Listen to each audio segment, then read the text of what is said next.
तथा च श्रुत्या सर्वज्ञेश्वर सिद्धौ व्याप्तिज्ञानत्वात् आश्रितज्ञानस्य मनोजन्यत्वनियमेन प्राप्तयो बाधः तस्य असंभावाच्च अनुमानद्वयं स्वसाध्यसाधकं सत् सर्वज्ञेश्वरं साधयति भावः। तथा च श्रुत्या सर्वज्ञ ईश्वर सिद्धौ व्याप्तिज्ञानत्वात्, it is Shruti which says, so Vyapti-jnanam is arrived at not from your Anubhava, but arrived at from the Shruti.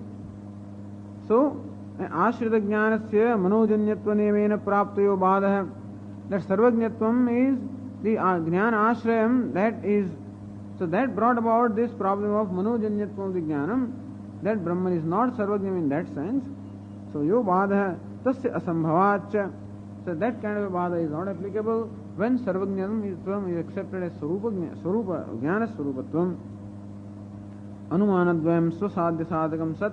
In that case, those two Anumanas in accordance with the Shruti, Sarvajneshwaram Sadhayati.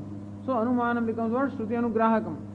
Shruti says Ishvara is and is Sarvajña, a Brahma is, and his Anumanam helps us to understand what Shruti says. Samshayadi Nivartakatvena, by way of eliminating samshaya etc., the Anumanam becomes Pramanam, and not by independently it is Pramanam. This is the idea. Says Ratnaprabha, Shrutyartha Sambhavanarthatvena Anumanam Yuktimatram na Swatantram iti bhavaha. Shrutyartha Sambhavanarthatvena, meaning that by way of eliminating doubts etc., which may arise in determining the purport of the Shruti, Anumanam becomes Yuktimatram. Anumana provides the necessary Yukti or the reasoning. Na Swatantram, Anumanam is not Swatantram, but then Shrutyartha Anugrahakam.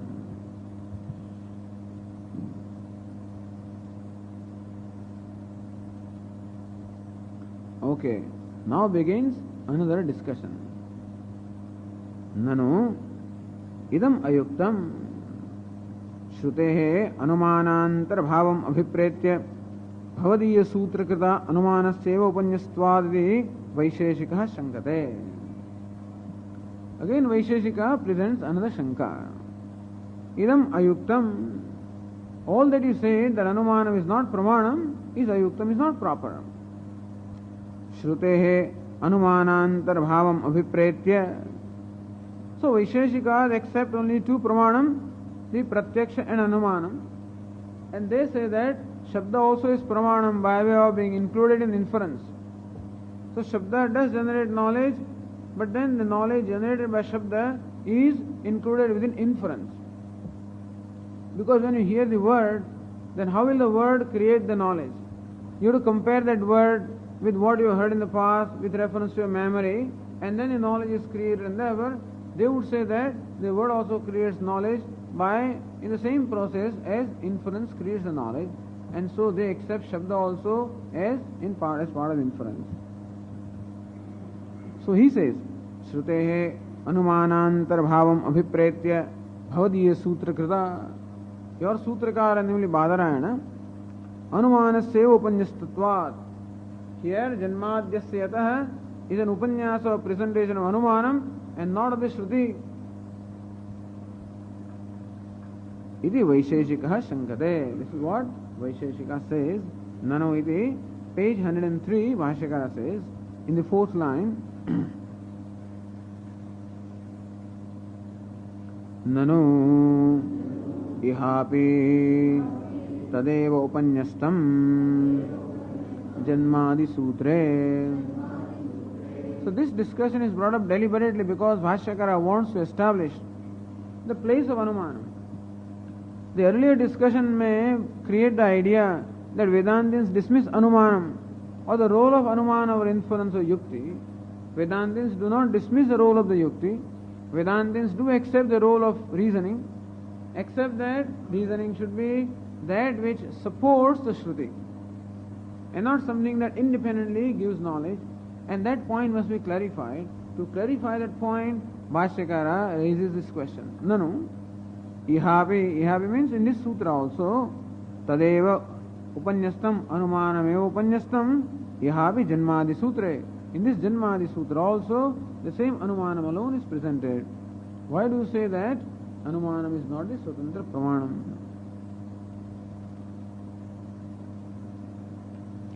ततः मन्यन्ते इति अनुमानस्य आभासोक्ति अयुक्ता इति भावः. Therefore you said manyante, sadhanam manyante. By manyante, they think that this is sadhanam. In that sense, you actually suggested that this anumana is only abhasa. That suggestion of yours, or calling the anumanam as abhasa, is not proper because this sutra itself presents that anumanam. Then what Vedantin says is said by Ratnaprabha on page 105.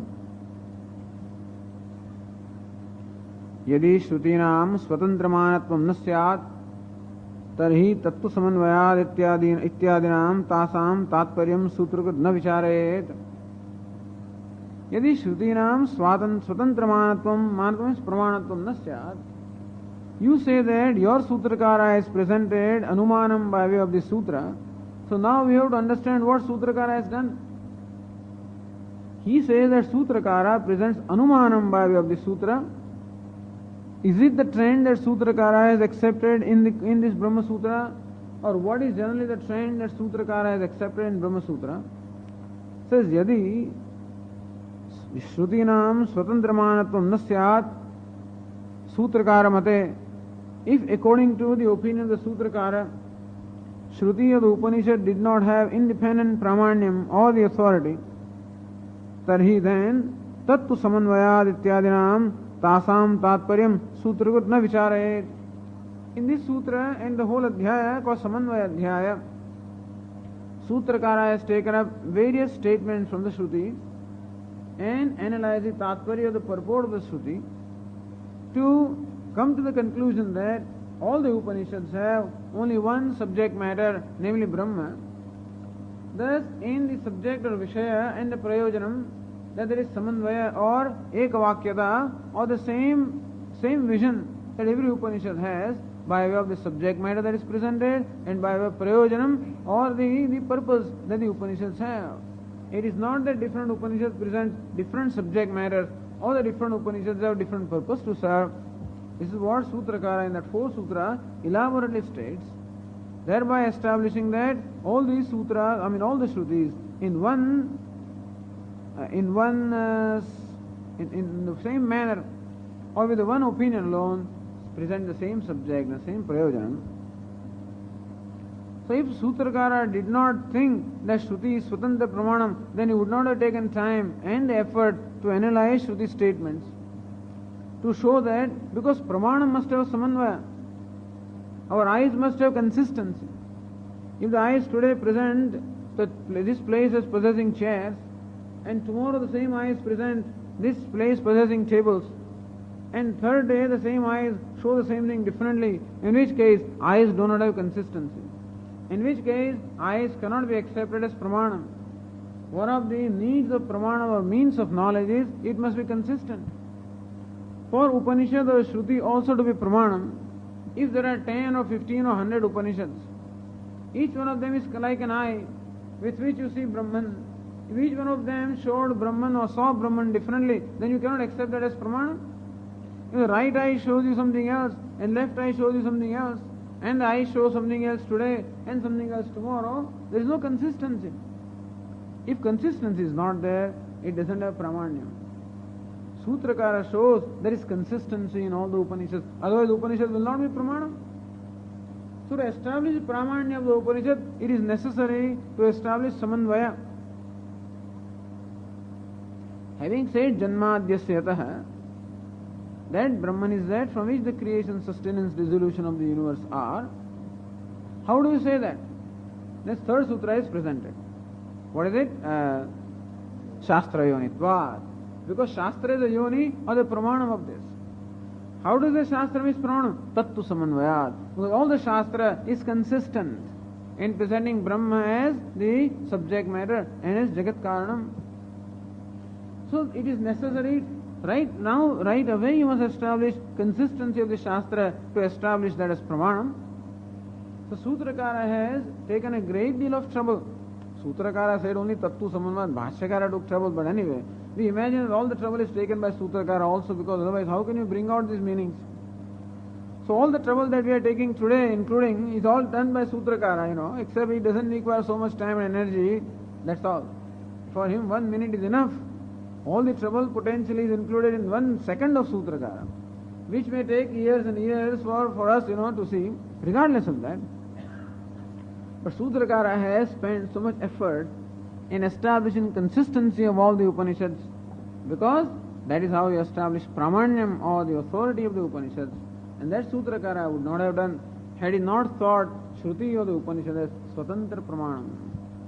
Had Sutrakara thought Shruti as a supporting Pramanam, then he would have spent time with Anumanam to show consistency of Anumanam, if Anumana was the Pramanam.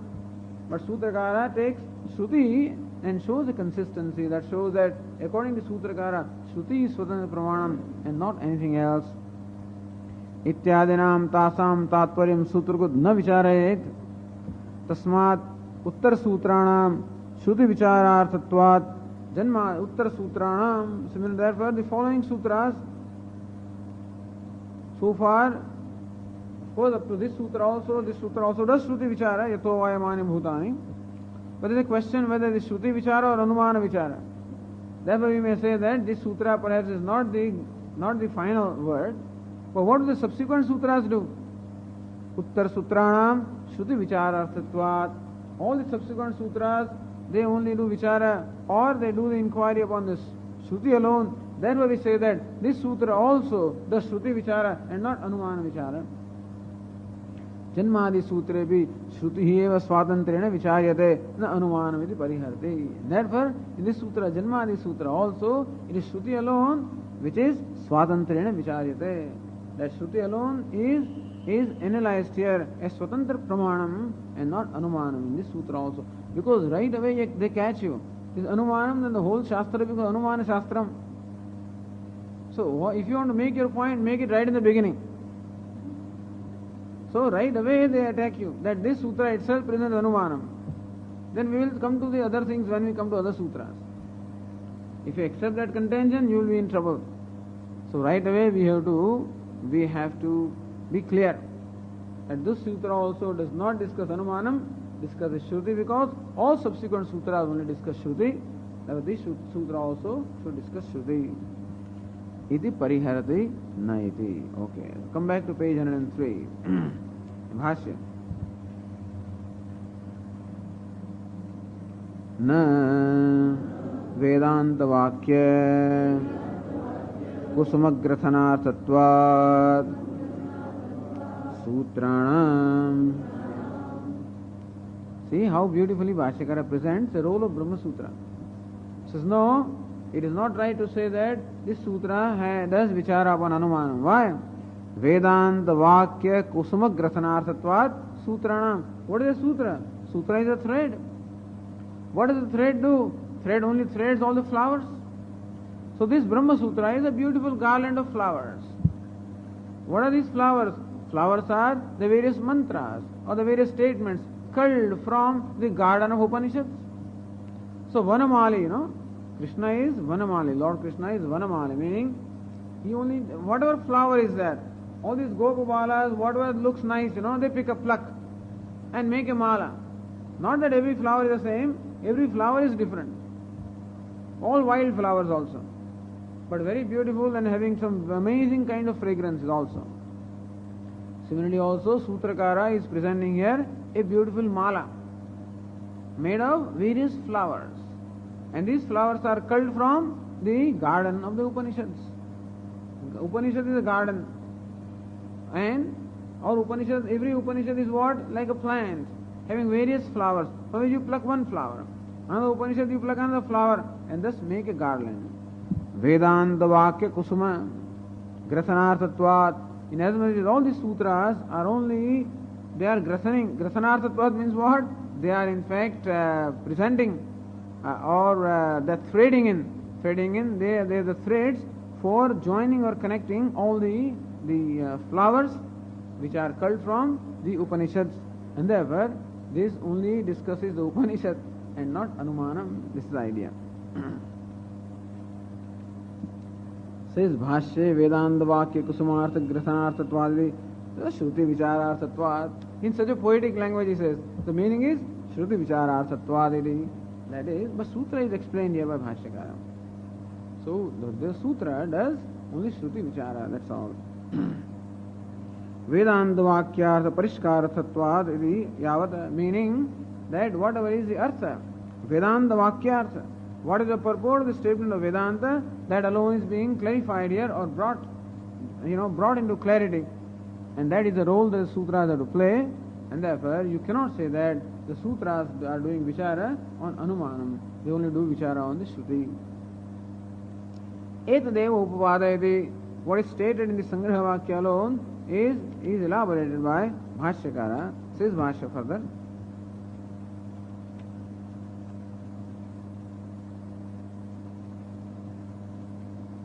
Vedanta Vakyanihi Sutraihi Udahritya Vicharyante.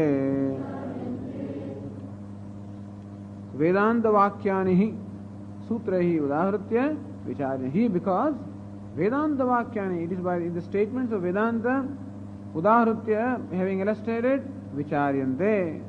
So it is the statement of the Upanishads which are illustrated and they are deliberated upon. So Brahma Sutra is that which deliberates upon the purport of the statements of the Upanishad. And therefore we say that it is a garland which threads the various mantras from the Upanishads.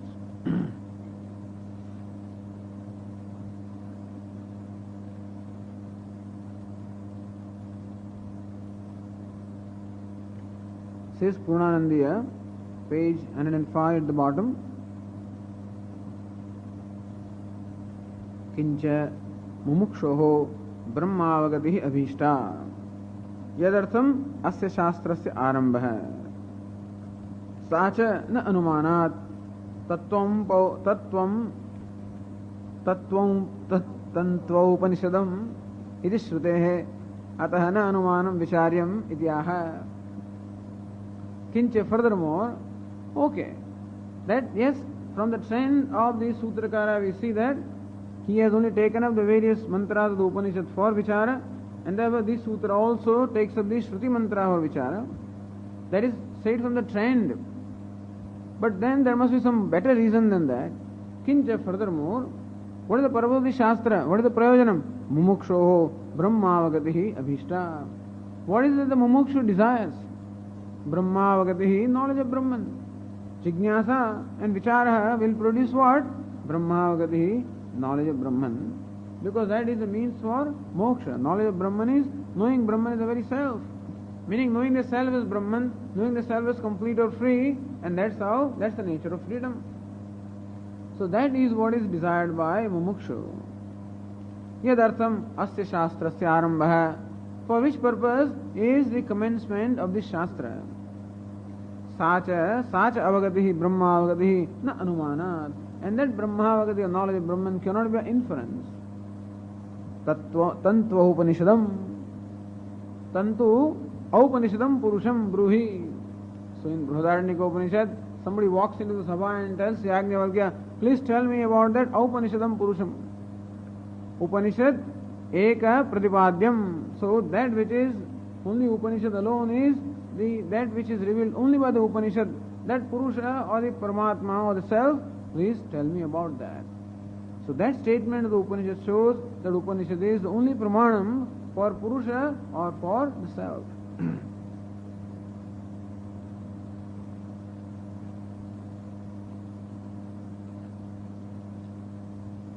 It is Shrutehe atah na anumanam vicharyam, and therefore it is Shruti which is to be vicharyam, meaning Shruti alone should be deliberated upon, but that alone can give a Brahmavagati or knowledge of Brahman, and therefore deliberation upon Anumanam will not do anything.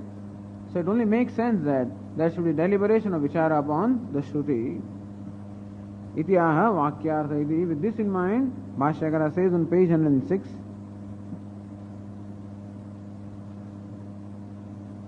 Vakyartha vicharana adyavasana nirvrittahi brahmavagatihi na anumanadi pramanantar nirvritta. Nirvritta means jata, means created, brought about. वाक्यार्थ विचारणाध्यवसाय अध्यवसान. Adhyavasana means ascertainment. Vakyartha Vicharana Adhyavasana. So Vakyartha Vicharana meaning when you carry out vichara or deliberation upon Vakyartha. Vakya is there and we want to know the earth or the purport of the statement of the Upanishad. And to determine the purport of the statement of the Upanishad requires deliberation. Because there are doubts and there are questions there. Therefore, it requires deliberation to ascertain the purport, the meaning of the statements of Upanishads. So, Vakyartha Vicharana Adhyavasaya Nirvritta, and when you have Adhyavasaya means a determined or ascertainment of the meaning of the purport of the statement of the Upanishad as a result of Vichara or deliberation, then it brings that ascertainment to the meaning of the statements of the Upanishad brings about what? Brahmavagati Nirvritta. So that brings about Brahmavagati, the knowledge of Brahman. Na anumanadi pramanantar nivritta. The knowledge of Brahman cannot take place by the deliberation upon Anumana, etc. It can only take place upon by deliberation upon the meaning of the statements of Upanishad. Says Ratnaprabha explaining this. Vakyasya tadarthasya cha vicharadi adhyavasanam tatpari nischaya. Vakyartha meaning what? Vakyasya tadarthasya. So you must deliberate upon the Vakya also and you must deliberate upon the Artha also. Some people believe that the Shabda themselves create Artha. Some people believe that Vakya creates the Artha. So you must deliberate upon every word. You must deliberate upon the statement Vakya and you must also deliberate upon the meaning of the Vakya. Vakyasya tadarthasya cha vicharadi adhyavasanam tatparya. Adhyavasana means what? Tatparya nischaya. Adhyavasana means ascertainment or the ascertainment of the purport of the statement. Prameya sambhav nischayascha. And prameya is what? Brahma. So prameya sambhav nischayascha. Prameya is that which is to be known. And so there is a nischaya or the ascertainment of that which is to be known. So not only there is an ascertainment of the meaning of the statement of the Upanishad, but also that brings about what? The ascertainment of the Brahma itself, which is the meaning of the Upanishad statements. So nirvutta means tena jata brahmavagati. So nirvutta means jata. That adhyavasanam or that ascertainment brings about the brahmavagati, the knowledge of Brahman. Muktaye bhavati ityartha. That alone can bring about mukti or liberation.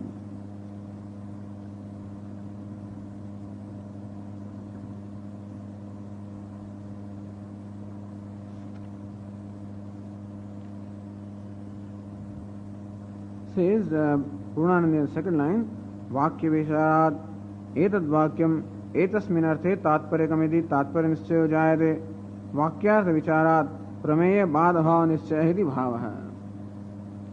So when you do Vakya Vichara meaning deliberation upon the Vakya, then Etad Vakyam Etasmin Arthe Tatparyakam, then you arrive at the Tatparya, the purport of the Vakya. Then Tatparya Nischaya Jayate, the purport of the Vakya is ascertained. Vakyartha Vicharat. And then when you deliberate upon that Tatparya itself, Prameya Badabhava Nischaya. Then what is Prameya? That Brahman, Badabhava Nischaya, that there is nothing that can threaten or dismiss what the Upanishads reveal, that also is ascertained. In short, the Sutra only deliberates upon the Upanishad statements and not upon anything else. Okay, we can continue tomorrow.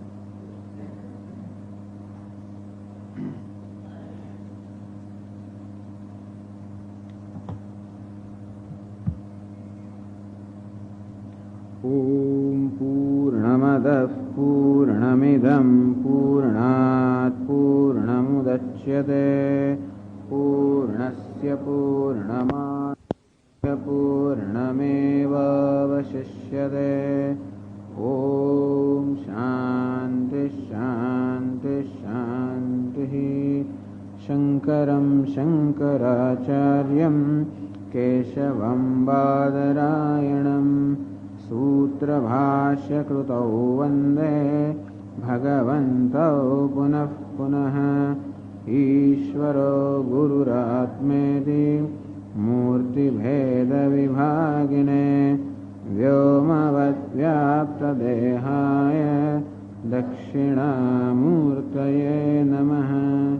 ॐ शान्ति शान्ति शान्तिः। ॐ अथ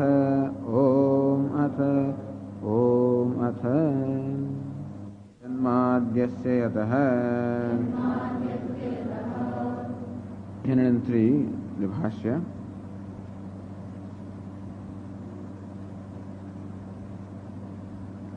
न यथोक्त विशेषणस्य जगतः यथोक्त विशेषणमीश्वरं मुक्त्वा अन्यतः प्रधानात् अचेतनात् अणुभ्यः अभावात् संसारिणो वा उत्पत्त्यादि संभावयितुं शक्यम् न च स्वभावतः विशिष्टदेशकालनिमित्तानाम् इहोपादानाम् एतदेवानुमानम् संसारिव्यतिरिक्तेश्वर अस्तित्वादिसाधनं मन्यन्ते ईश्वरकारणिनः ननु इहापि तदेव उपन्यस्तं जन्मादिसूत्रे न वेदान्तवाक्य कुसुमग्रथनार्थत्वात् सूत्राणां वेदान्तवाक्यानि हि सूत्रैः उदाहृत्य विचार्यन्ते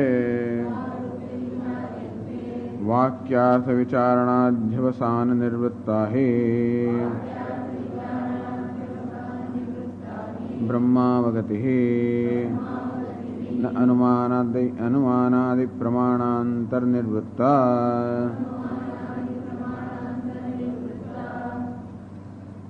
So question was, doesn't this sutra Janmadyasyatah, doesn't it also in fact present a tarka or an anumanam by which you arrive at the creator, his existence and his omniscience and whatever? The answer is no, because what is Brahma Sutra is, it is Vedanta Vakya Kusuma Grasanarthatvat Sutrana.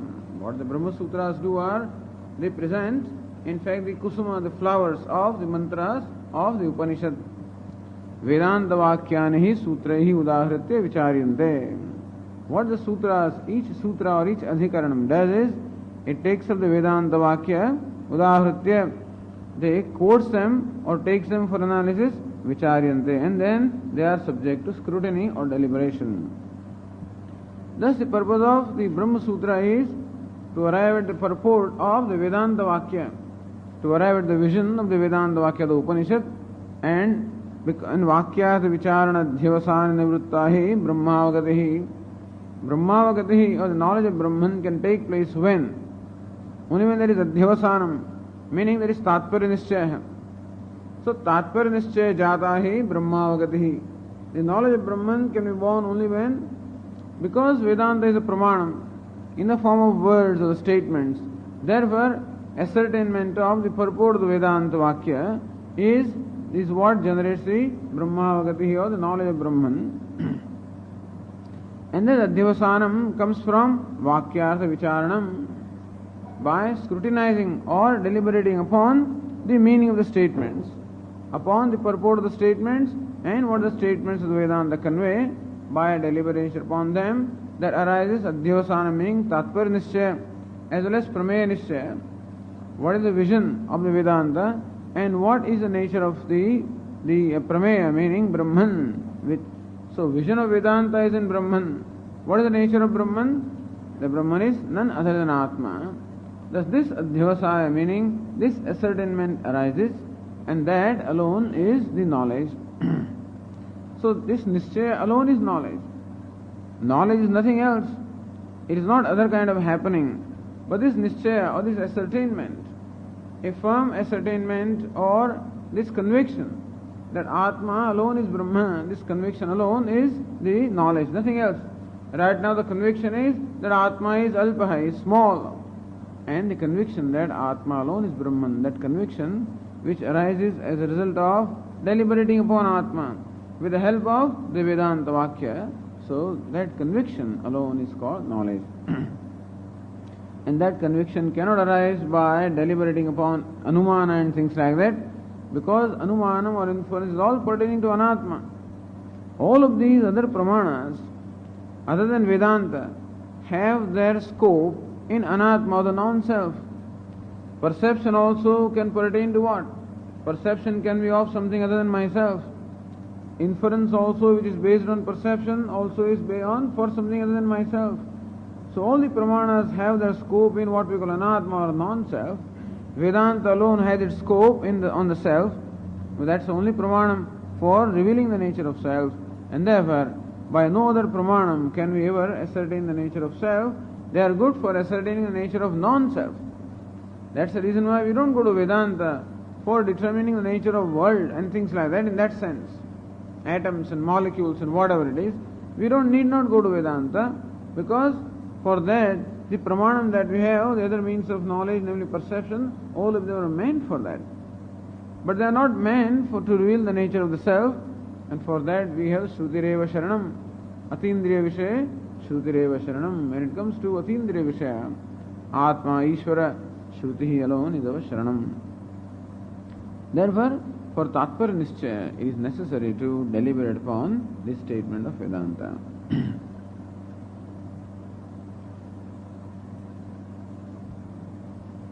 Okay, we are on the page 106. Now, when this is said that no, not Anumanam, but Shruti alone is the subject of deliberation here in Brahma Sutra, then question arises which Ratnabhavakara raises, Nanu kim Anumanam upekshitameva. When you say that you are deliberating upon merely the statements of the Upanishad, Anumanam upekshitameva, does it mean that Anumana or inference is completely discarded by you? Is it that inference has no place in this deliberation at all? Anumanam upekshitameva. Na iti aha. It says no. Anumanam or reasoning. Anumanam here doesn't mean only inference. Anumana means reasoning, logic, yukti. So that also has a place, and that also we should know. Because sometimes when you go too far in dismissing outright, throw away the baby along with bath water, and that's not right. So it's not that we want to throw away the need for reasoning. In fact, it is so important in Vedanta, much more than anywhere else. Even though Shruti is the Pramanam, all the time we apply our reasoning, even to understand the purport of the Shruti, Upanishad, and also reasoning that intellectual maturity also is required for a person to understand Vedanta, because Vedanta is nothing but analyzing our experiences.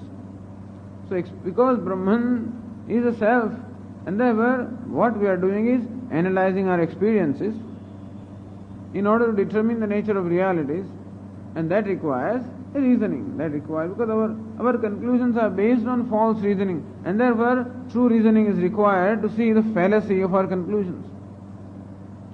All that the problem that we have is nothing but the false conclusions, preconceived notions that we have about the self, that I am a jiva, I am a samsari.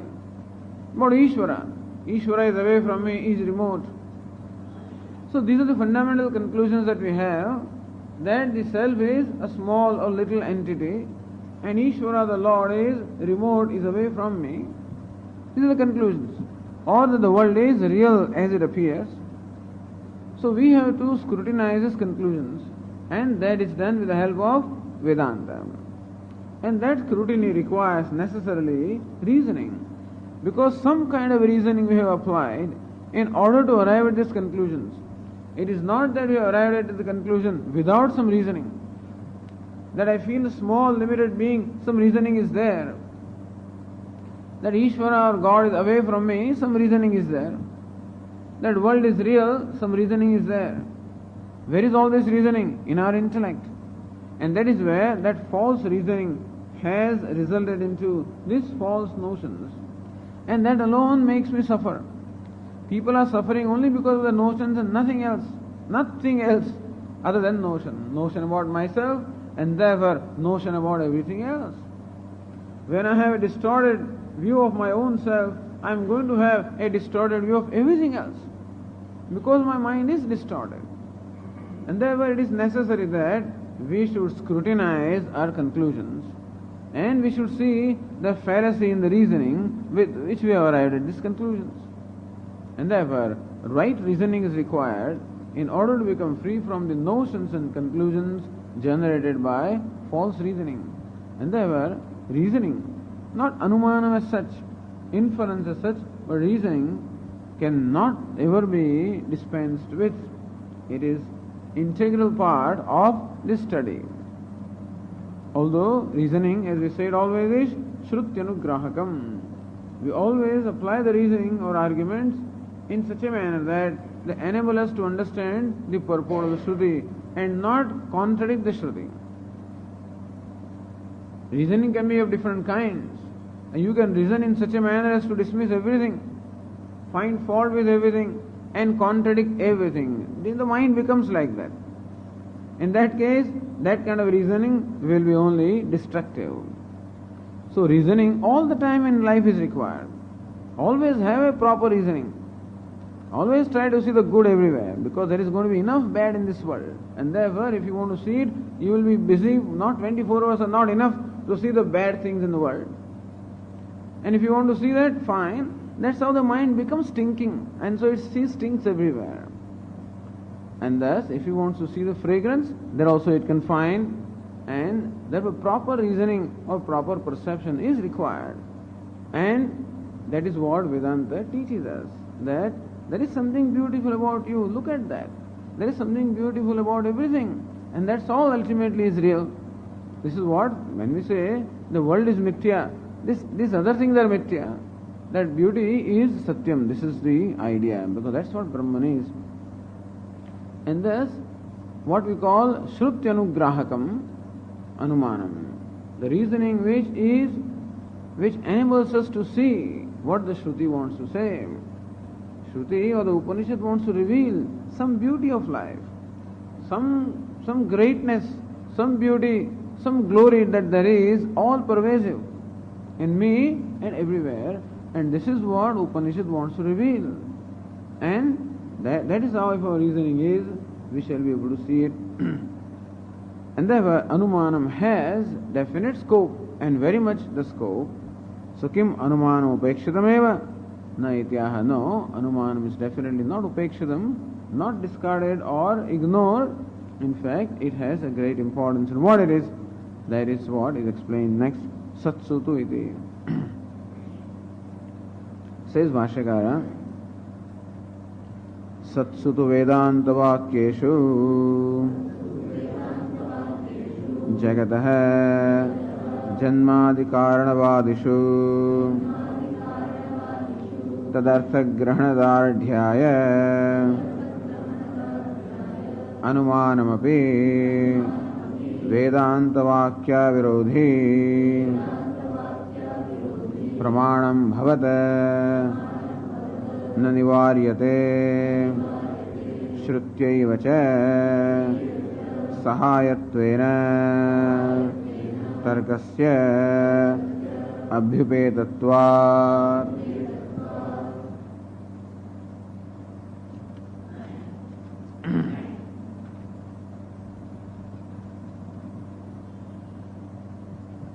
Satsu tu Vedanta Vakyeshu Jagatah Janmadi Karanavadishu. When Vedanta Vakyas are there, Jagatah Janmadi Karanavadishu Vedanta Vakyeshu Satsu. When such Vedanta Vakyas as Yatova Imani Bhutani Jayante and others which reveal that Brahman is Jagat Karanam, Jagatah Janmadi Karanavadishu, which cannot be ascertained by any faculties that we have. It is not within the scope of our intellect or our perception or our anything, any faculties that we have to determine the nature of cause of creation, because we are not there. Or even to determine the total dimension of creation, because that is also not within our scope. Or to determine the nature of the dissolution or whatever. And therefore, for all this knowledge, we have to depend upon Vedanta. Satsuhi Vedanta Vakyeshu, Jagatah Janmadi Karanavadishu, all these Vedanta Vakya are the statements of Vedanta which reveal the Jagat Janmadi Karanatvam, what is the cause of the creation, and what's the cause of creation, sustenance, dissolution, and whatever. When these are there, then what is needed is Tadartha Grahana Dardhyaya. Dardhyam Samshaya Viparyasa Nivrutti. Dardhyam is firmness, the clarity and firmness, the conviction, the clarity and conviction about the meaning of the statement of the Vedanta. Tat Artha Grahana Dardhyaya. In order to gain a firmness and a clarity and a conviction about the artha or the purport of the statement of Vedanta, such as those which reveal the Jagat Karanatvam of Brahma. Anumanam api Vedanta Vakya Avirodhi. Anumanam here is reasoning. Vedanta Vakya Avirodhi. That which is not contrary to the Vedanta Vakya. You can apply Kimiyah Kinkaya Sakhalu Kimupayas Tribhuvanam Atarkya Ishwarye Tvai. So Ishwara is Atarkya. And upon for Ishwara is Atarkya, all kind of tarka that you apply. Why did he create it, and what did he do, and where did he go for this, and where did he get the material and stuff like that. This kind of reasoning will lead you nowhere. So it is not Vedanta Vakya Avirodhi Anumanam. On the other hand, it is Vedanta Virodhi Anumanam. So Anumanam is definitely required, reasoning is required, which will enable us to understand the purport of the Vedanta and develop a clarity and conviction about them. Pramanam bhavada. Such Anumanam or such reasoning. Thus we should know what kind of reasoning we should do in our life. Mind being what it is, its own difficulties are always projected everywhere, and it sees all kinds of difficulties and distortions everywhere, which may be there. What reasoning is required, they say, is Vedanta Vakya in our life also. Vedanta says God is everywhere, so try to see that. Your eyes say that everything is what it is, but still Vedanta says that there is God everywhere. Try to see that. Vedanta says that you are complete. Try to see that. So Vedanta keeps on saying this. So try to see that, rather than all the time seeing something else. So this is how, not only that we apply this reasoning when we are studying Brahma Sutra, but that our whole trend of reasoning gets transformed completely. Then alone the vision of Brahma Sutra becomes our own vision. Therefore, when Vedanta is given pramanyam in our life also, Vedanta is pramanam. What Vedanta says is true and not what my buddhi says. In that case, I will have the pravrutti, or I will make an effort to transform my whole pattern of thinking, which has been set into a certain pattern because of whatever, my own samskaras. But we have to completely transform the pattern of thinking. And it's going to require scrutiny of every pattern that we have. It's not enough that we study some prakriyas and we think that okay, Vedanta is studied. Because all these prakriyas are all built into our own thinking process, and thus we recognize every pattern of thinking and transform it. This is called resolving. We have to keep on doing it.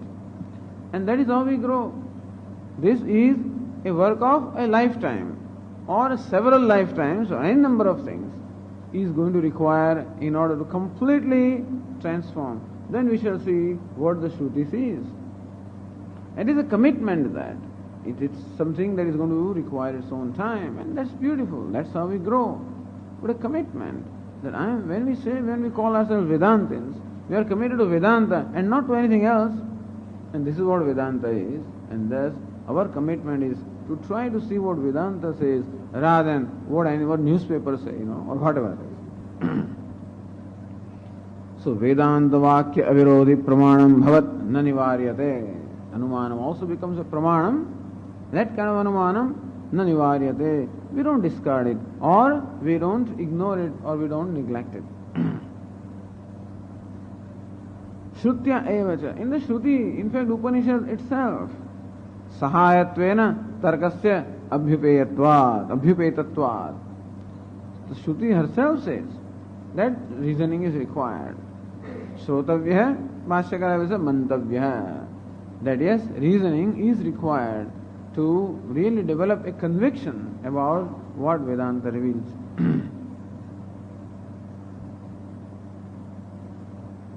Says the illustration is given by Ratna Prabhakara here. Vimatam abhinna nimittopadanakam vimatam chetana prakritikam karyatvat sukhadivat iti anumanam shrutyartadardhyaya apekshitam ityartha. This kind of anumanam or inference, vimatam abhinna nimittopadanakam. What is vimatam?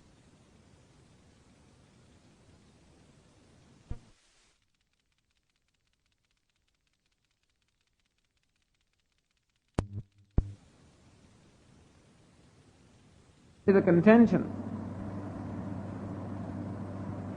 See, look what Purnanandya says, Vakya Vicharat, Etad Vakya, that we saw already anyway. Na vimatam jagadityartha, nimittam cha upadanam cha nimittopadane. Nimitta meaning the efficient cause, upadana meaning the material cause. Both of them, nimittopadane, abhinne nimittopadane yasyatad, abhinna nimittopadanakam. That cause in which the upadanam and the nimitta both are non-separate, abhinna. Usual experiences, that's where the logic fails. If you want to stretch our own local logic to Ishvara, it just fails because our experience shows that material cause and efficient cause are different. That's our logic. What does Shruti say? Shruti says that the material and the efficient cause are one alone. There is no advitiyatvam or non-duality. It can be understood. Otherwise it cannot be understood. Ishvara is different from me, that everybody experiences. Or Jagat also is different from me, that duality everyone experiences. But here Shruti says something by which we can see that that duality is not the ultimate reality. And how can that be understood? Only when the abhinna nimittopadana karanatvam is understood. That Brahman is not merely the efficient cause, not merely the consciousness, but also material cause also. It is the very source of material. Material also is Brahman, and efficiency or intelligence also is Brahman. That intelligence alone is material, that's what it means. Intelligence alone, which is what we call Brahma, Jnana Swarupam, alone appears as the material. That's the reason why when you take any material, ultimately has to resolve in intelligence, because material does not have a substantiality of its own. This is what the scientists find, that when you scrutinize any material, what happens? It ultimately gives itself up to something unsubstantial. What appears to be substantial, what appears to be very solid and substantial, really loses its substantiality when we scrutinize it. And where does it dissolve into? It dissolves into what we call intelligence or awareness. Even though scientists will say it dissolves into energy, that's because that's all they can say. The kind of the means of knowledge that they have, they can only infer that this is energy, because it goes into inference. When you cannot perceive, you infer. So when you cannot perceive the matter, you say it goes into energy. That's the inference. Nobody has seen energy. And so it becomes a matter of inference. But we say that it is not energy, it is ultimate intelligence. It is the awareness into which everything resolves. It is one awareness or one intelligence alone, which is what we call the self and the non-self, the seer and the seen, the creator and the creation, all are one alone. This is what is meant by abhinna nimittopadana karanatvam. Then alone there is advitiyatvam. Because when the Upanishad says sadeva somedam agrasid ekam eva advitiyam, it's a very clear statement. Sat or Brahman is ekam eva advitiyam, which does not suffer from sajatiya, vijatiya, swagata bheda at all. There is no duality of any kind. This is the vision of the Upanishad. And it will going to require reasoning. What we call Shrutyanugrahakam Anumanam, a reasoning which is favorable to this vision of the Shruti, and not reasoning that just contradicts the vision, because there will be enough reasoning to contradict this. But reasoning that favors this vision of the Shruti also is there.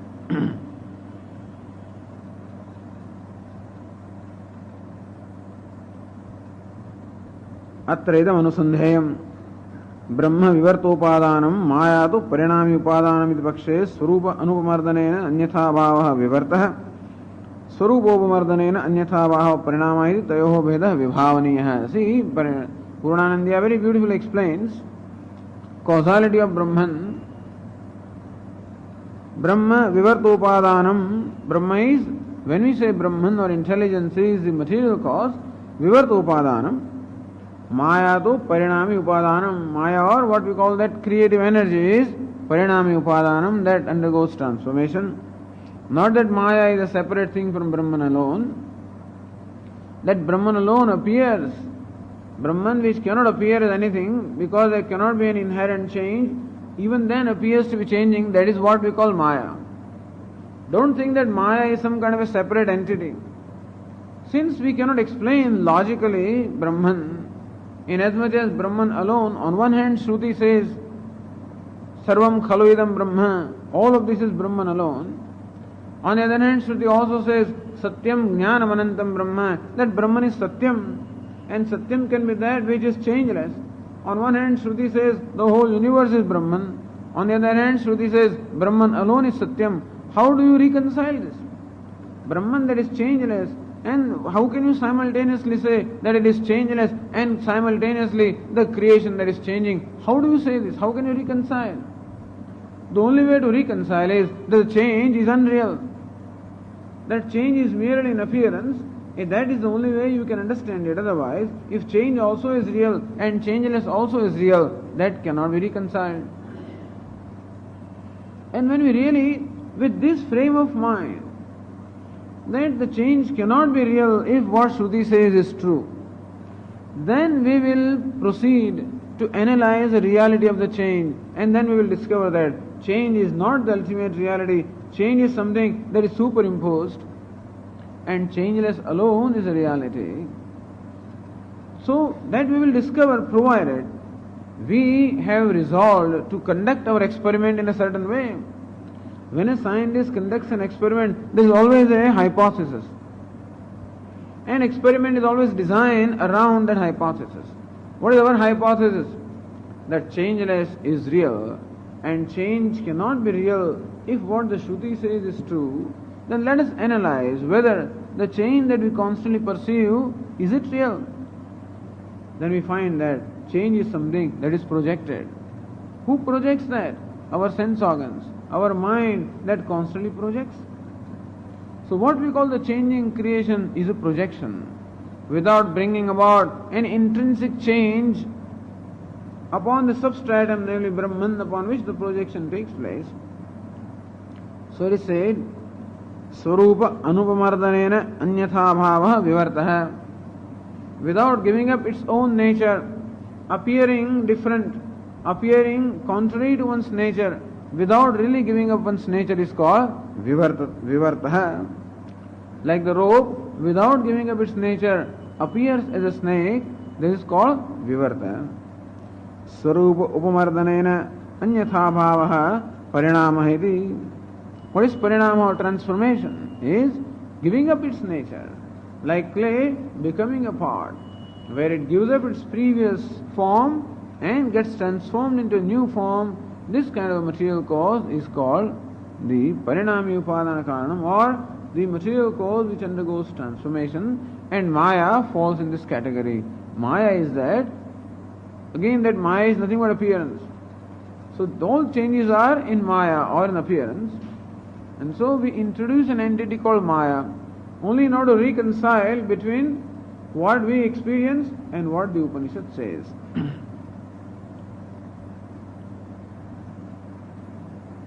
Daradhyaya iti.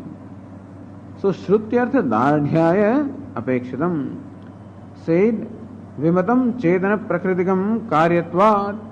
Said Ratnaprabha, this Jagat is Chetana Prakritikam. Prakriti means cause. Vimatam Chetana Prakritikam. Chetanam or the awareness or intelligence alone is the cause of this creation. That is the essence of the creation. Cause means the essence, the truth. The truth of the creation is Chetanam, not Jadam. Although everyone thinks what? That the matter is the reality of the world, it's not. Chetanam or the awareness or consciousness is the reality of the creation. Savimitam Chetana Prakritikam Karyatvat Sukhadivat. That we discussed last time, a few days ago, Sukhadivat.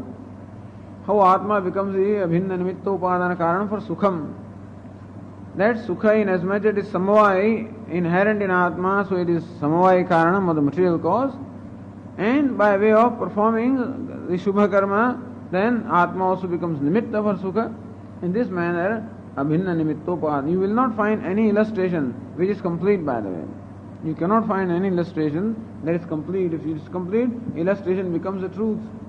So, no illustration, every illustration only can point out some aspect.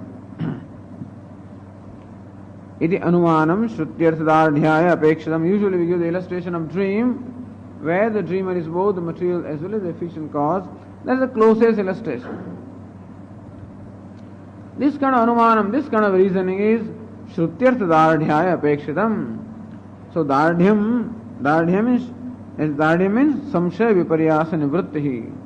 For elimination of various doubts and various errors that are built into our patterns of thinking, this kind of reasoning is required. Swami, this is brainwashing. That's another problem, that this reasoning is brainwashing. But already we are brainwashed. We must know what is brainwashing. Understand that already we are brainwashed. So it is washing the brain and not the other way around. Washing the brain of all kinds of junk, that is already stuffed in the brain. It is clearing up the brain and not washing. We are already brainwashed to think that the world is real. That is brainwashing. Who has brainwashed us? This Maya has done it, So we are all born brainwashed, understand. But then people want to hang on to that and want to call this brainwashing, because somehow this frustrates people. I don't know why. Why should a person be frustrated by the vision of non-duality? It is the most noble vision. There cannot be anything nobler than this, where everything that there is revealed to be limitless and complete. What nobler thing can there be? But people somehow get frustrated. Why? Because they want to hang on to something, because some emotional commitment is there, and so I want to hang on to some kind of a thing, so that I can justify my own life or my own, whatever I am doing or not doing. And for that, it becomes necessary to discard what Shruti says. Instead of discarding what I should be discarding, I discard the baby and keep the bath water, That's why this Anukula Tarka is required, very much required. And if it is not there, you go on with this exercise forever. This remains what it is, and this remains where it is, Anyway. Shrutya Jagat Karanasya Ubhay Karanatve Bodhidevi Vadavi Anyatharsasya Pratibaditatvat Purushasya Samshayadhi Utpadyate Tan Nivrutyartham Ityartha. Shrutya Jagat Karanasya Ubhay Karanatve Bodhitepi. Even though Shruti very clearly teaches us that Jagat Karana, or the cause of creation, is Ubhaya Karana, meaning it is both the material and the efficient cause. Vadavi Anyatharsasya Pratibaditatvat. Since the Vadis are contenders, they keep on projecting or presenting different other kinds of opinions and perceptions. Purushasya samshayadeh utpadyate. It is true. And particularly when some great person tells us, then definitely doubts are created. When Krishnamurti says something or Rajani says something else or whatever. People who are accepted as very intelligent people and highly evolved people, when they make statements, I'm just quoting the modern acharyas. Of course, we have acharyas from beginning. But when we hear, then we again start doubting, wait a minute. What I have understood from Vedanta, is it true? Or how can, if it is true, then how can such great people say that? So greatness of the person can be there, that doesn't make a person right. So we accept a person as great, but not necessarily right, So that kind of clarity or that kind of viveka also is required without giving up our reverence for that person. Not that we revere everyone without giving up it's not necessary to discard a person in order to discard his view, understand? We can see the limitations on a view without having to have any dvesha for that person. So while retaining our reverence and affection for the person, we can still place the views of the person where they belong, and then alone we will not have dvesha in our heart. Otherwise, you will have to discard people in order to discard their view. Not necessary. Because then it's out of Brahman, when you discard somebody totally, that means you do not see what you have to see there. And so we hear these kind of things, we read, and of course, it's going to be all the time. There are any number of teachers everywhere, at all the time. And there are any source, input is there, Books are there, television is there, and all kinds of input is there. And so a lot of things will come to our mind. And they will contradict this, because nobody has this, So whatever is based on the Swatantra Buddhi, whenever people have arrived at the opinions about life by their own thinking and deliberation, it is going to be different from this. Because you cannot arrive at this merely by your independent thinking. And therefore, it is going to create doubts in our own mind, because we always doubt ourselves anyway. Since we don't have a great respect about ourselves, we are quite ready to question our own understanding. And thus, it is that self-disrespect results into all kinds of doubts and things. Of course, too much self-respect results into another arrogance and whatever it is. So everywhere viveka is required, but then samshaya viparyasaha, all errors also can be born, doubts also can be born naturally. And therefore, it is required that tan nivrutyartham, for elimination of the samshaya and the viparya, it is the reasoning also, proper reasoning. Shrutimadas tarko anusandhiyatam. Dustarkat saviramyatam, Shrutimadas tarko anusandhiyatam. Give the dustarka and Shrutimadas tarka.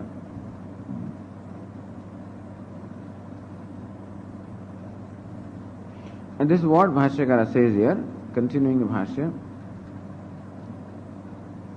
तथा हि श्रोतव्यो मंतव्यः इति श्रुतिः पंडितो मेधावी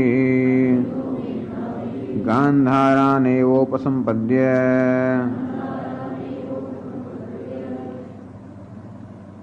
संपद्येत एवमेव इह आचार्यवान् पुरुषो वेद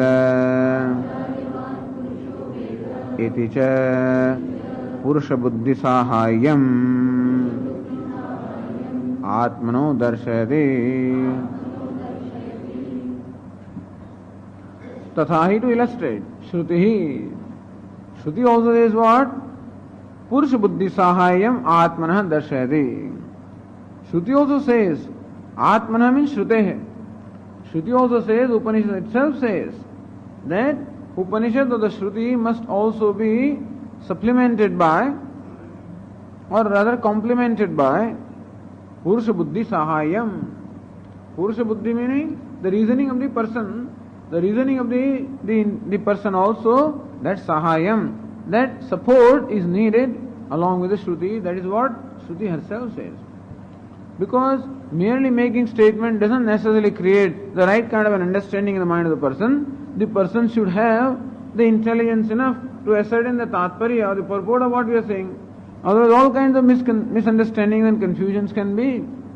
And so also the Shruti statements also are subject to variety of misinterpretations. Therefore, the Purusha Buddhi Sahayatvam, that Purusha or the person also must have that ability to reason and to be able to arrive at the tatparya or the purport of the Upanishad. And this Sahayam or the need for supporting logic is stated where? Shrotavya, Mantavya. Atmavare, Drashtavya, Shrotavya, Mantavya, Nididhyasitavya. The Atma must be known, it should be Shrotavya, it must be deliberated upon, mantavya, it must be reflected upon. Meaning that whatever we have learned from the Shruti, by way of Shravanam or Vichara, should also be subjected to the scrutiny of our own reasoning, and then alone various doubts that there are in our mind, which doubts can be created by our own lack of clarity or our own preconceived notions, or the doubts which can be created on account of the input that we receive from other places, that those doubts should be resolved and with the help of reasoning. That's what is meant by mantavya. So Shruti itself recommends that mananam. Mananam here is what? The reasoning. In order to gain clarity on the meaning of what you have learnt. It is Shruti. Then further, Chandogya Upanishad says, Pandito Medhavi Gandharaneva Upasampadhyeta. Panditaha and Medhavi. Panditaha means a learned person. Medhavi is one who is skilled in the art of reasoning. Gandharaneva Upasampadhyeta. He will reach definitely Gandhara or his source. Evameva, just as a person who is learned and who is also well versed in reasoning. So he will ask, and ultimately reach his destination, or which is also happens to be source. Evameva, in the same manner, iha acharyavan purusho veda. Iha meaning shreyo marge. Here on the pursuit of knowledge, acharyavan purusho veda. One who is acharya, the teacher, he definitely knows. Iticha. So Panditaha Medhavi, that is important. Here Acharyavan also, but important is what? Panditaha Medhavi. This is what Ratna Prabhakara explains on the page 106. Mantavya. When Shruti says Mantavya, what does it mean? Shrutyarthaha Tarkena Sambhavaniyaha Ityarthaha. Shrutyartha. Whatever is Artha, the purport of the Shruti, Tarkena Sambhavaniyaha. So Sambhavaniya means the Sambhavana Yogyata. That what the Shruti says is proper. Yogyam is reasonable. The reasonability of the statement of the Shruti also must be ascertained. It is not, first we should understand what Shruti says. Having understood what Shruti says, then we should also determine whether what Shruti says makes sense or not. Meaning, is it reasonable or not? Can we reconcile our experiences with the vision that the Shruti gives us? Or can we reconcile the opinion of other thinkers also? Or reconcile our own doubts with reference to what the Shruti says? All the reconciling is going to require the reasoning, and that is what is meant by mantavya. Shrutyarthaha tarkena sambhavaniyaha. This is called mantavya.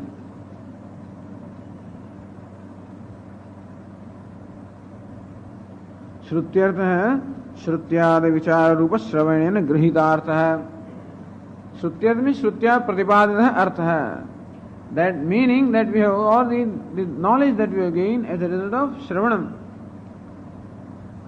Then Tarkena Sambhavaniyaha. This is the Mantavya Padartham. Anumanena Sambhavaniyaha, or with reasoning, it should be Sambhavaniyaha. We should see the reasonability of the Shrutyartha. This is called Mananam. Shrutavya Shrutya Grihitartha. So Shrutavya word is explained as Shrutya Grihitartha. Mantavya is explained as Tarkena Sambhavaniyaha. This is the idea. Mantavya evam Shrutyapi Anumanam Abhyupetam iti bhavaha. Shruti also therefore accepts the need for Anumanam or reasoning. Shrutyantrasyapi Anumane samadhi asti iti bhashyabhavam sphutikartum Shrutyartha kathanartham akhyayikam arabhate yatha kasyat ityade. And Bhashyakara also wants to say that not only Shrotavya Mantavya, that Shruti states the need for reasoning, but then other Shruti, other Upanishadic statements also specifically state the need for reasoning. For that Bhashyakara has quoted from Chandogya, which is what the Ratna Prabhakara explains. So Yatha Kaschit Gandhara Deshebhya Chorahi Anyatra Aranye Baddhanetra Eva Tyaktaha. This is a story from Chandogya Upanishad. Yatha, just as Kaschit means somebody. Gandhara Deshebhya Chorahi Anyatra Aranye Baddhanetra. This person belongs to Gandhara. This place, the name of the place, Gandhara. Chorehi anyatra aranye baddhanetra eva tyaktah.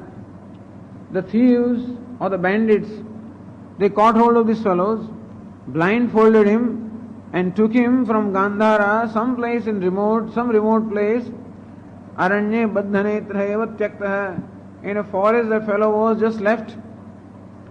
So he was left in the forest by himself, baddhanetra, so with blindfold, as well as his hands tied at the back. If he was left with blindfold, he could open them himself.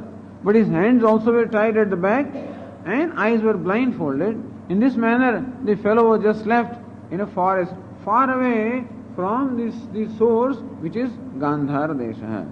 This is the story. Kenachit mukta bandha. Some compassionate person happened to come along there and saw the person was screaming and shouting, please take me, please remove my blindfold, please release me from the bondage, please let me, enable me, so please help me to reach my home and things like that. Thus he was screaming. And some compassionate person happened to pass by, Kenachit mukta bandha, and his hands were untied, his blindfolds were removed. Tadukta marga grahana samartha. Then ukta marga, then that person told him what is the marga or what is the way to reach back the Gandhara Pradesha. This is what that person did. He released his bond, he removed his blindfold and also told him what is the way for reaching this Gandhara. This was told to this person. But then, before this person can reach, something is required on his part also. It is not that merely by listening to the marga or the path that you reach the destination. You have to walk the path, and you cannot just walk any path, you must walk the right path. And to ascertain that the path on which you are walking is right, you have to keep on verifying it, again and again. So some people keep on verifying. I remember we were traveling, from Ooty to Bharuch, and we had a Swamiji, and he would verify with 15% before he proceeds, And everybody will tell you different things, sometimes things being what they are in India, Because when you are traveling in Andhra Pradesh and Karnataka, nobody knows what is where, or everybody casually gives you, aise chale jao, aage jao, piche jao, anything. And thus we spend a lot of time in trying to verify where the route is. Even though you have a map and everything else, and still you must verify. So in India, verification can only confuse you also. So don't keep on asking questions to anybody and everybody because you can be confused. But then, Pandito Medhavi. So, before a person can reach, at least the landmarks are given. So, whoever instructed you about the path also has given you certain landmarks. That is, proceed this way, you'll find this, and you proceed, then you find this building, and then you find this tree, and things of that sort. So, keep verifying them. And on the way also, if you are confused or lost, well, do ask someone. But be clear as to where you want to go. And accordingly ask them, then they'll be able to tell you in which direction you have to proceed. Anyway, tadukta marga grahana samartha. Number one, that this fellow who is bound and tied and whatever, and blindfolded, ukta marga grahana samartha. He must be pandita means what? He must be able to understand the marga or the instruction given by this fellow. Otherwise you don't understand them. Go to America and ask them where is your house. They'll give you a lecture of 15 minutes. Because all those fellows live in remote areas and in rural areas. And then to reach any place you require a long thesis, You go to this highway and take this particular exit and then make a right turn and then four traffic lights and then make a left turn and then first right and then another 3 traffic lights and 2 second left. Like that it will keep on giving a whole lecture. Which you will understand what is right and what is left sometimes. That is also confusing. Or either go north and take east. Now what is north and east also will be confusing. So one who receives the instruction should definitely have the ability to understand those instructions. Tadukta marga grahana samartha. That uktad means what? That karunika, that person who is giving you instruction, the person who listens to the instruction should also be capable of understanding the instruction. This is Shravanam. This is called Pandita. He is called Pandita, who should understand what is being told. Then, Further, Swayam Tarka Kushalaha. Suppose he is to make a decision now that I have to go north. Now, nowhere it is written what is north, you know. Then Tarka Kushalaha. Where is the sunrise? Oh, sun is rising in this manner. And therefore, what is on the left is Uttara. What is on the right is Dakshina. This kind of reasoning, Tarka Kushalaha, also is required. And so, some Tarka, that kind of Tarka is required. This is called Medhavi. Medhavi means Tarka Kushala. Pandita means what? Artha Grahana Samartha Pandita and Tarka Kushala Medhavi. Swadeshaneva Prapnuyat. Such a person will definitely reach his own destination, not some other destination. Evameva, in the same manner. Here means what? Here is again in this life. Chorehi Baddhanetraha. I mean, what is it? He said Chorehi Baddhanetraha, right? Similarly, also here, Avidya Kamadibhi Surupanandat Prachavya. How in the illustration this person has been taken away from his destination and location into a remote place, and so also this avidya kama karma, this ignorance and all the other calamities and difficulties arising from ignorance, namely the desire and action and whatnot, and all kinds of likes and dislikes. So all of these, also what do they do to this person? Avidya kamadibhi Swarupanandat Prachyavya. This fellow is deviated from the Swarupa Ananda. What is the Swarupa, the nature? Ananda, fullness is the nature of the self, and by ignorance that very same self is deviated and distracted from its own true nature. Asmin aranye samsare kshiptaha. Therefore samsara is compared to aranya.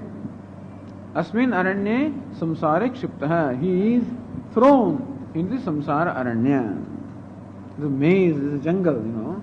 Jungle not in terms of, you know, getting lost, but totally getting confused. The life is in that sense. Aranya is a place where you get totally lost, you know. You don't know where to go. Everywhere trees and trees are there. And you can get lost. Not only get lost, there are very narrow passages, and very often you get hurt because there are pebbles and there are thorns and there are pits, and then you fall down. This is what happens in Aranya. And particularly if it is evening, then definitely you will break your head also. This is what happens to people who get lost in forests. Similarly, people who are lost in this life, same problem. There are thorns and there are pebbles and there are pits and all kinds of things. People keep on getting hurt again and again in different directions and keep on getting assaulted and struck and whatnot.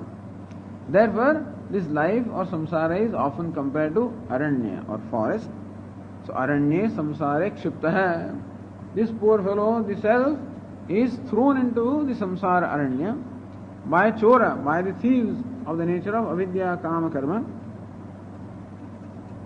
Then he screams and shouts. To scream that please release me, please give me moksha.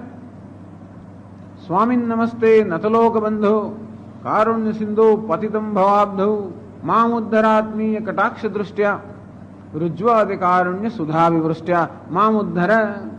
Please save me. Sharanyamanyadhyadaham na jane. I don't know where else to go. Durvara samsara davagni taptam dodhuyamanam duradrustavadahi bhitam parpannam paripahi mrityoho sharanyamanyadhyadaham na jane.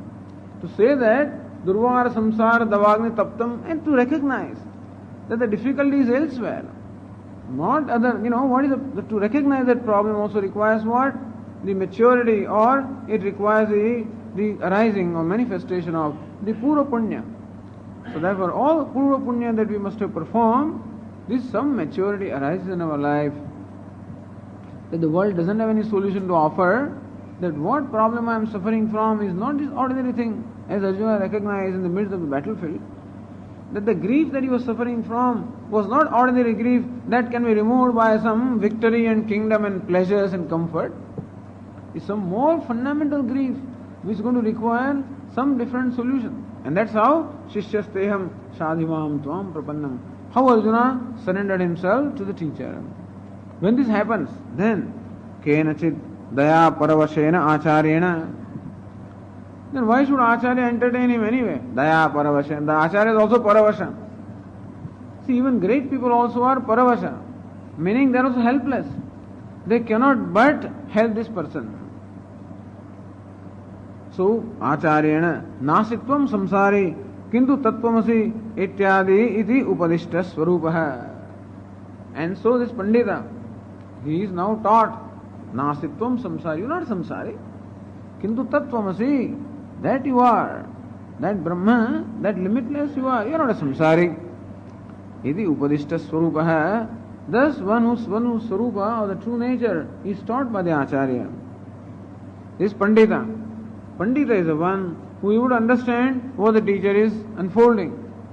That requires also reasoning, that requires certain maturity, that requires a certain frame of mind, and all of these things are required.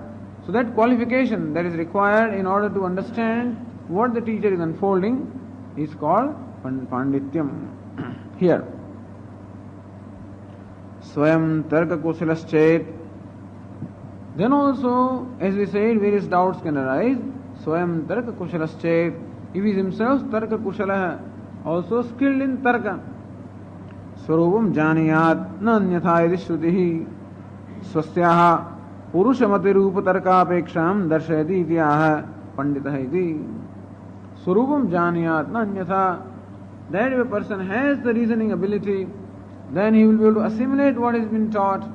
Otherwise, what is taught can create different reactions in the mind, and in fact, it can create problems also. If the mind is not ready, the very same teaching can create different kinds of problems. So, when one has that right frame of mind, and the right approach, and the ability to grasp, and the ability to reason also, Swarupam Janiyat, then one definitely will know the true nature of the self. Na anyatha, and not otherwise. This is what Shruti means to say. Shruti does not say, but from the statement of the Shruti, this is what we understand. Evameva, in the same manner, Iha Acharyavan Purusho Veda. So this is Acharyavan, meaning one who has undergone the Shravanam and one Vichara will also undergo the Mananam. Swasyaha Purushamati Rupa Tarkapeksham Darshayati. Shruti herself says that Shruti also needs, has also an apeksha, has also the need for Purusha Tarka. Shruti also depends upon the Tarka or the reasoning ability of the Purusha or the person in order for the knowledge to take place. And this is what Shruti says, Panditaha, iti, Medhavi, and so forth. So, Purusha Buddhi Sahayam Atmanah Darshayati. Atmanah means Shrutehe. Shruti says that I require the Purusha Buddhi Sahaya, the support of the Purusha Buddhi.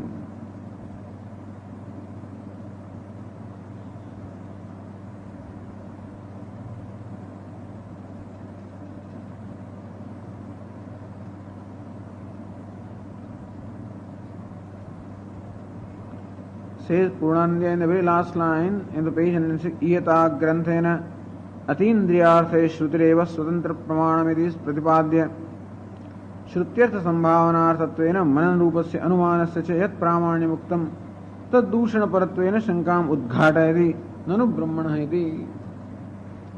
Iyata Granthena, by the text so far in the discussion that we just had, Atindriyarthe Shrutireva Swatantra Pramanam.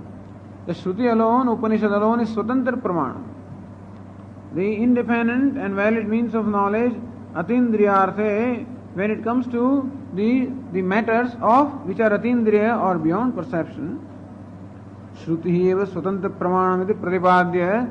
This has been what has been ascertained here. Shrutyartha Sambhavanarthatvena Manana Rupasya Anumanasya Yat Pramanya Muktam. To ascertain the meaning of the Shruti, Shravanam is Pramanam, or Shravanam is a means, but then Shrutyartha Sambhavanarthatvena. In order to ascertain that what the Shruti says is reasonable.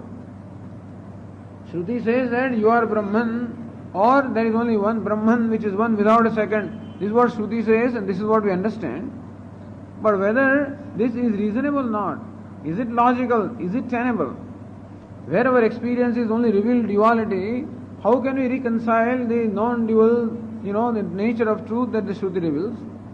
Or when my experiences reveal only a self who is limited in every respect, How can I understand or reconcile the statement of the Shruti that self is limitless?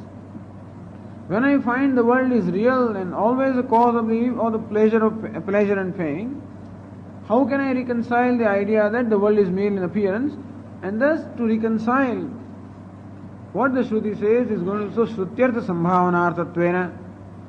For Sambhavana meaning for seeing the reasonability or the propriety of what the Shruti says, Manana Rupasya Anumanasya Pramanyamuktam. To that extent, to be able to verify what the Shruti says, Mananam or that kind of reasoning is needed, and to that extent, Mananam or reasoning also becomes Pramanam, a means of knowledge.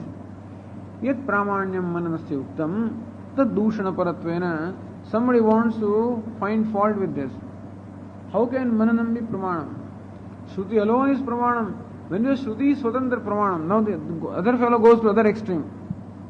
There was a fellow who did not accept Shruti as Pramanam, accepted Anumanam also as only as Pramanam. We answered him. When we said no, Anumanam is not Pramanam, Shruti is Pramanam, then somebody said, oh, does it mean that Anumanam has no place? Then we answered him, Anumanam also has place. The moment you try to please one fellow, immediately the other fellow is hurt. He says, wait a minute. How do you say Anumanam is Pramanam or reasoning is Pramanam? We say Shruti alone is Pramanam. Is another fellow. Now you have to answer him. That is, Shruti alone is Pramanam and still Anumanam is Pramanam. How is that so? So now a new line of argument arises. On the part of a person who accepts only Upanishad as Pramanam, so we do, but who would rather not accept even the Tarka or the Anumanam, as Pramanam at all. And this person now raises the doubt. Tad Dushana Paratvena Shankam Udghatayati. Ratna Prabhakara presents a Shanka or a doubt. Nanu iti says on page 107, Nanu Brahmanaha Mananadi Apeksha Nayukta Vedastatvad Dharmavat Anumanam. Nanu, question. Brahmanaha Mananadi Apeksha Nayukta. Brahman doesn't have apeksha or need for mananadi, meaning the mananam, the reflection or reasoning, and then nididhyasanam, meditation. You don't require these things. Dharmavat, Vedarthatvat, Dharmavat, just as dharma. Dharma does not require mananam, doesn't require nididhyasanam. Because what is dharma? Dharma is the Shruti reveals a certain result for a certain yaga. That you perform in this particular ritual and you will gain this kind of a result. How to perform the ritual? All of this also is given there. This is called dharma. That by performing this kind of an action or ritual, adrushta or punya karma will be generated, which will enable you to attain swarga, etc. So this is what Shruti says in the Karma Kanda. Now this doesn't require meditation on Swarga in order to understand this, or doesn't require a reflection upon what Swarga is. All it requires is understanding the statement of the Shruti, that's all. So when it comes to dharma, karma, then all we require is to understand the meaning of the statement of the Shruti. There are no doubts about it. So we don't have to resolve any samshaya or viparya. If there are doubts and errors, then alone mananam nididhyasanam is required. But then, in case of dharma, Shruti being the only pramanam, all you have to do is do shravanam. Meaning, tatparya nishchaya is all that is required. So whatever reasoning is required to ascertain tatparya or the purport of the Shruti, that kind of reasoning is required, that is called shravanam. What happens in the difference that will be pointed out now between dharma and brahma is something that we don't experience, like swarga. Or that you perform a certain action that will generate punya, or contrarily it will generate papa. This punya and papa, etc., are not perceptible, meaning they are not objects of our direct experience. And therefore, we don't have any doubts. Or when we accept Shruti as Pramanam, there is no need to doubt that what Shruti says is wrong, because we have no cause or ground to doubt. However, when it comes to Brahman is something that that is a matter of life and death for us. Brahman is that which is constantly being experienced by us. And there when Shruti says that Brahman alone is and there is nothing else, that Atma is Brahman, all these statements of Shruti contradict what we are experiencing or what we think we are experiencing. Since dharma is something that we don't experience, dharma means karma phala. That karma phala is something that will generate it in future and then we shall experience. Right now it is a matter of only a possibility, something that will happen in future. Since dharma or punya papa or the karma phala or the result of the action or even the ritual, depending on whatever is the meaning of what dharma is brought out here, a ritual can also be called dharma, or the result generated by that punya papa also can be called dharma, or swarga, the result also can be called dharma. None of them are objects of our experience. And therefore, there is no reason to doubt that. When I have trust in the statement of what one tells me. Suppose you trust me, and I give you a description of the ashram in Sailorsburg, let us say. You have never seen that ashram, and then you don't know, and only knowledge that you have is from my words, and suppose you have trust. When you accepted my words as pramanam, when Shruti is accepted as pramanam, then there is no reason for you to doubt. When I say there are 900 trees in that, there maybe must be there. There are 16 buildings, fine. There is a temple having such and such dimension, with such and such deity, such and such description. All of that you hear and grasp the meaning. And perhaps you may not need the grammar to understand what I am saying, and you may also need some other, that we'll discuss, other disciplines are needed to understand, and we all have them, to understand the meaning of what we are told. But when we accept the Aptavakya as a pramanam, then there is no question of doubting what he says, nor there is a question of my committing an error based on what he says. Therefore, the questions of doubts and errors do not arise in case of an object which is not a matter of my experience. Atma is a matter of my experience, and already there are false conclusions about Atma, and therefore doubts and errors can arise with reference to Atma, because Atma is an object, or Atma is a thing that is constantly, presently being experienced.